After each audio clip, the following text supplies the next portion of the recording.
Shalom, queridos.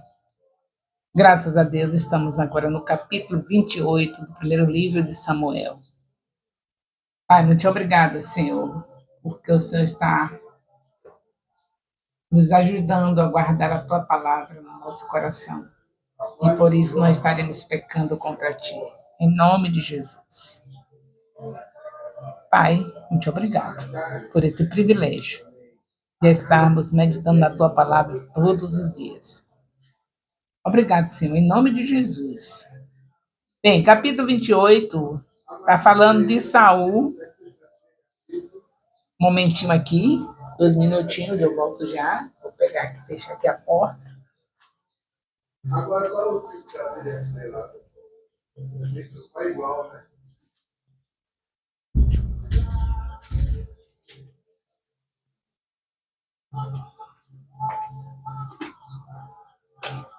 Perdão, queridos, a porta estava aberta e aí fica difícil com vozes lá fora. Então, voltemos ao capítulo 28 de Samuel. E aconteceu naqueles dias, os filisteus reuniram seus exércitos para a guerra, para lutar contra Israel. Então, Aques disse a Davi: fique sabendo que você irá comigo para a batalha, você e os seus homens. Então Davi disse a Aques: assim você saberá o quanto este seu servo pode fazer. Aques respondeu: por isso você será meu guarda pessoal para sempre. Samuel já havia morrido, e todo Israel o tinha chorado e o tinha sepultado em Ramá, que era a cidade, que era a sua cidade. Saul havia desterrado os médios e os médios e os adivinhos. Os filisteus se reuniram e foram acampar em Sunem. Saul reuniu todo Israel e eles acamparam em Giboa. Quando Saul viu o acampamento dos filisteus, foi tomado de medo e muito se estremeceu o seu coração. Saul consultou o Senhor, porém o Senhor não lhe respondeu, nem por sonhos, nem por urim, nem por profetas.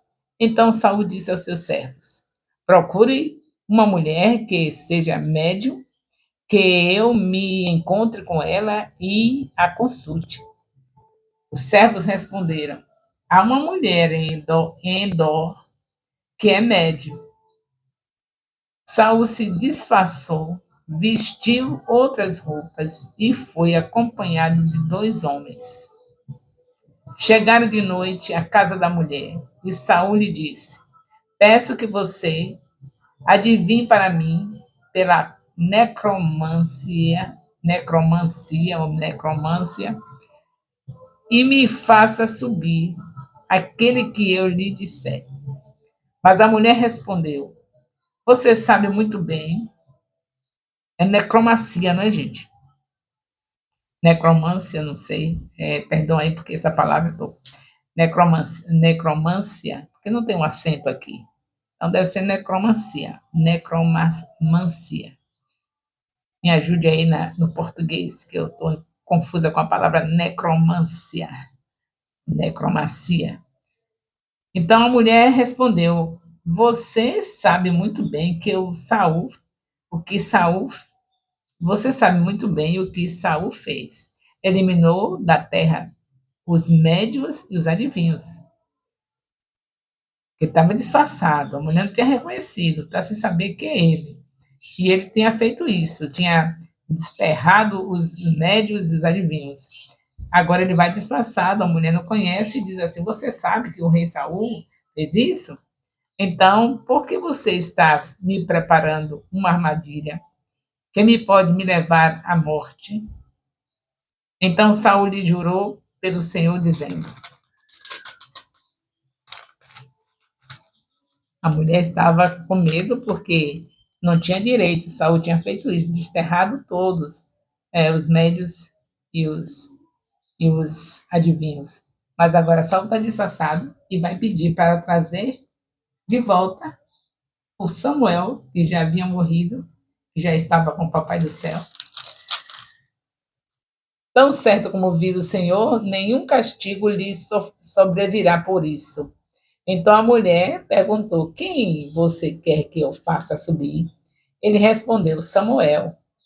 Quando a mulher viu Samuel, gritou em alta voz e disse a Saul: Por que você me enganou? Foi você mesmo, é Saul. Mas o rei disse à mulher: Não tenha medo. O que você está vendo? A mulher respondeu a Saul: Vejo um Deus subindo da terra. Deus com letra minúscula, viu? A mulher estava vendo um Deus subindo da terra. É assim mesmo que acontece quando a pessoa vai para um lugar desse. Elas veem deuses, veem muitas coisas. Não vê o diabo, não, só vê deuses, muitas coisas boas. É. Então ele perguntou: Como é a sua figura? Ela respondeu: Vem subindo um ancião e está enrolado numa capa. Então Saul entendeu que se tratava de Samuel. Ele se inclinou com o rosto em terra e se prostrou. Samuel perguntou a Saul: Por que você foi me perturbar, fazendo-me subir? Então Saul disse: É que estou angustiado, porque os filisteus guerreiam contra mim, e Deus se afastou de mim, e já não me responde, nem pelo ministério de profetas, nem por sonhos. Por isso clamei para que você me revele o que devo fazer. Então Samuel disse: Por que você pergunta a mim, visto que o Senhor se afastou de você e se tornou seu inimigo? Por que o Senhor fez com você o que havia anunciado por meio de mim? Rasgou das suas mãos o reino e deu a alguém outro que é Davi. E você não deu ouvido à voz do Senhor e não executou o que ele, no furor da sua ira, ordenou contra Amaleque. E por isso o Senhor fez isso com você hoje. O Senhor entregará também Israel com você. Entregará também Israel com você nas mãos dos filisteus. E amanhã vocês, Deus e os seus, estarão comigo. O Senhor também entregará o acampamento de Israel nas mãos dos filisteus. O Senhor entregará também Israel com você nas mãos dos filisteus, e amanhã você e os seus filhos estarão comigo. De repente, Saul caiu estendido no chão e ficou com muito medo por causa das palavras de Samuel. Faltavam-lhe as forças, porque não tinha comido nada todo aquele dia e toda aquela noite. A mulher se aproximou de Saul e, vendo que ele estava muito perturbado, disse a ele: Veja esta sua serva, deu ouvido à sua voz. Eu arrisquei a minha vida e fiz com o que o Senhor me pediu. Então agora é a sua vez de ouvir as palavras desta sua serva. Deixe que eu traga um pouco de comida. Coma para que o Senhor tenha força e possa seguir o seu caminho. Porém, ele recusou, dizendo: Não vou comer. Mas os seus servos e a mulher insistiram, e então ele concordou. Levantou-se do chão e sentou-se na cama. A mulher tinha em casa um bezerro gordo que ela se apressou a matar. Pegou também farinha, amassou, fez alguns pães sem fermento, trouxe a comida a Saul e aos seus servos, e eles comeram. Depois se levantaram e foram embora naquela mesma noite. Esse é o capítulo polêmico, capítulo 28. Polêmico, eu digo para as pessoas que não buscam a Deus. Já disse a vocês que quem busca a Deus entende tudo. Deus não mente. Está escrito. Aqueles que me buscam entendem tudo. Então, esse capítulo 28 é um capítulo que eu digo polêmico pelo fato de que Nós sabemos que Deus é contra a chamar os mortos. E Saul, tendo sido ungido do Senhor, já não era mais ungido, mas de qualquer maneira fazia parte de um povo israelita, um povo escolhido por Deus, começado através de Abraão. Deus chamou esse homem para iniciar, dar origem a uma nação santa, essa nação separada, santa porque era separada, não era uma nação igual às outras nações. Esse santo aí não é perfeição, não, é santa porque Deus separou. Não era perfeita, mas Deus separou para ele, iniciando essa nação através de Abraão. E agora um israelita, que foi ungido, o rei não era mais, mas foi ungido, era para ter pelo menos essa consideração por ter tido uma vez na vida Deus ungido ele com o olho através do profeta, mas nem lembrava por esse fato, nem ligava para essa bênção que ele já tinha recebido na vida dele, mesmo que não fosse mais, mas tinha tido esse privilégio, era para recordar isso e ficar feliz, saber que Deus ainda deu essa oportunidade para ele. E agora este homem está chamando um profeta que ele não valorizou, e quando estava na terra ele não valorizou. Foi por isso mesmo uma das razões que ele foi rejeitado por Deus, porque ele não esperou o profeta chegar, tomou a frente do profeta, fez o que o profeta deveria fazer.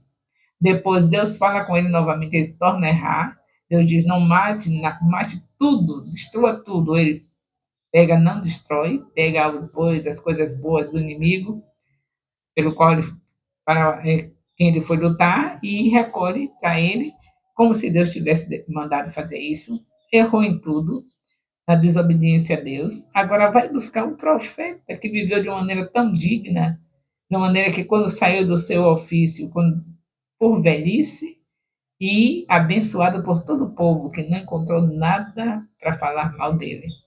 Agora ele faz isso. A gente sabe que Deus deixou escrito na palavra que não é para fazer isso. A polêmica que eu digo é em relação a quem veio. Foi Samuel ou foi o demônio que veio? Porque nós sabemos que há aqueles que acham que se chamar um morto, vem demônios no lugar. E aqueles que acham que vem a própria pessoa que vem. De todo jeito está ruim a situação de quem faz isso. Porque se vem o morto, está contra Deus, porque Deus não quer que chame. E se vem o demônio, piorou ainda. Lidar com demônios dizendo que é fulano é ciclano. Se o demônio vem, ele vem como se fosse pessoa, com a voz da pessoa, parecidíssimo. As pessoas que fazem parte dessa obra do diabo, que está acontecendo aqui na vida de Saul, hoje ainda existe quem faça isso, elas dizem que fulana de tal, a avó de fulano veio, o pai de fulano veio, e segundo alguns estudiosos, dizem que não foi fulano que veio, não foi a avó, não foi tia, é demônio que vem e representa a pessoa, imita a voz da pessoa, para enganar as pessoas que estiverem por esse caminho. E a pessoa fica tão empolgada, né? Minha avó veio, falou comigo, meu pai veio, na casa daquela fulana que lá, que é a, a feiticeira, ou sei lá como é que chama, que faz esse ato que essa daqui está fazendo. Então ficam empolgados e voltam constantemente para ver fulano. Vamos ver se fulano vem também. Aí vai ver. Eu quero hoje que a senhora chame fulano de tal, para vir que a gente quer ver essa pessoa, quem está com saudade dessa pessoa. Aí vem, segundo alguns estudiosos, vem o cão, o diabo, os demônios, e aí fala com a pessoa, sempre representando fielmente a pessoa que aquela que foi em busca, que queria ver. Deus disse que Satanás pode se transformar em anjo de luz.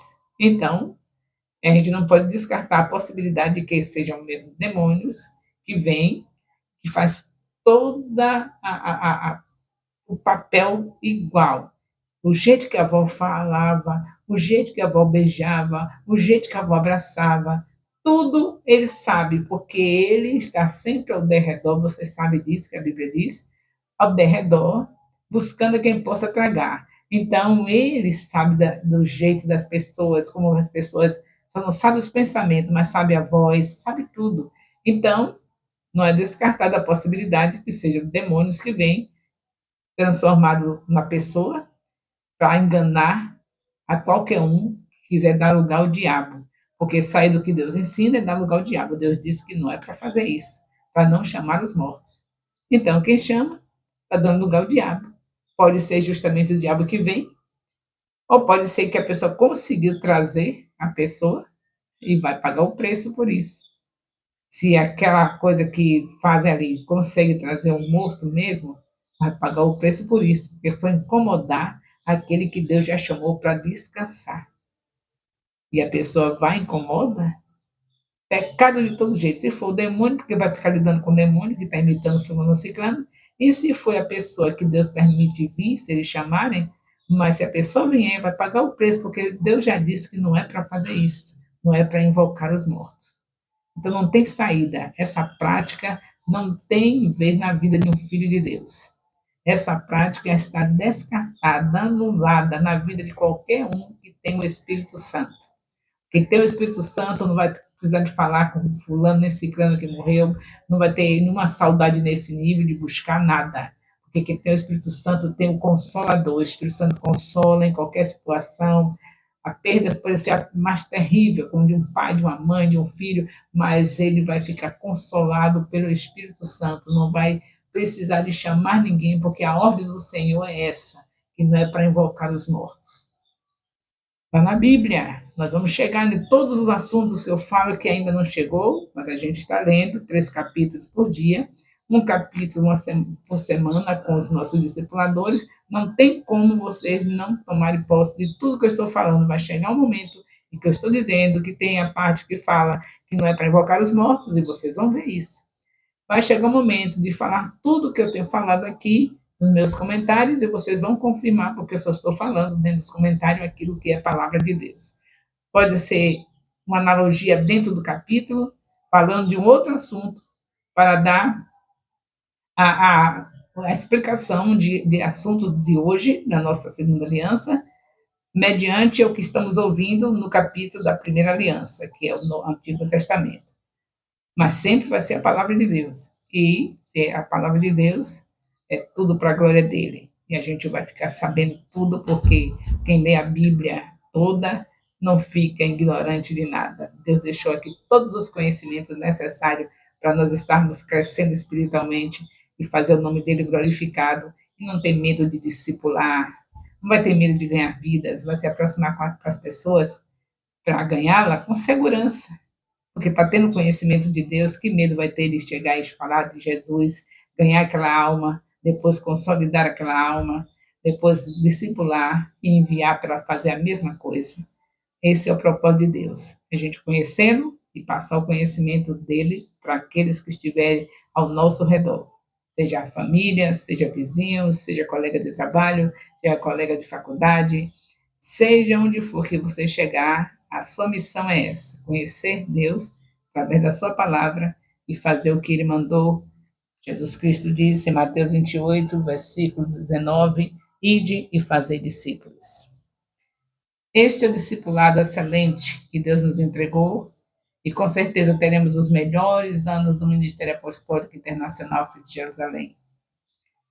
O amor de Deus, nosso Pai, a graça salvadora do nosso Senhor Jesus Cristo, a comunhão do Espírito Santo, seja com todos os discipuladores e discípulos do Ministério Apostólico Internacional Filhos de Jerusalém, desde agora e para sempre.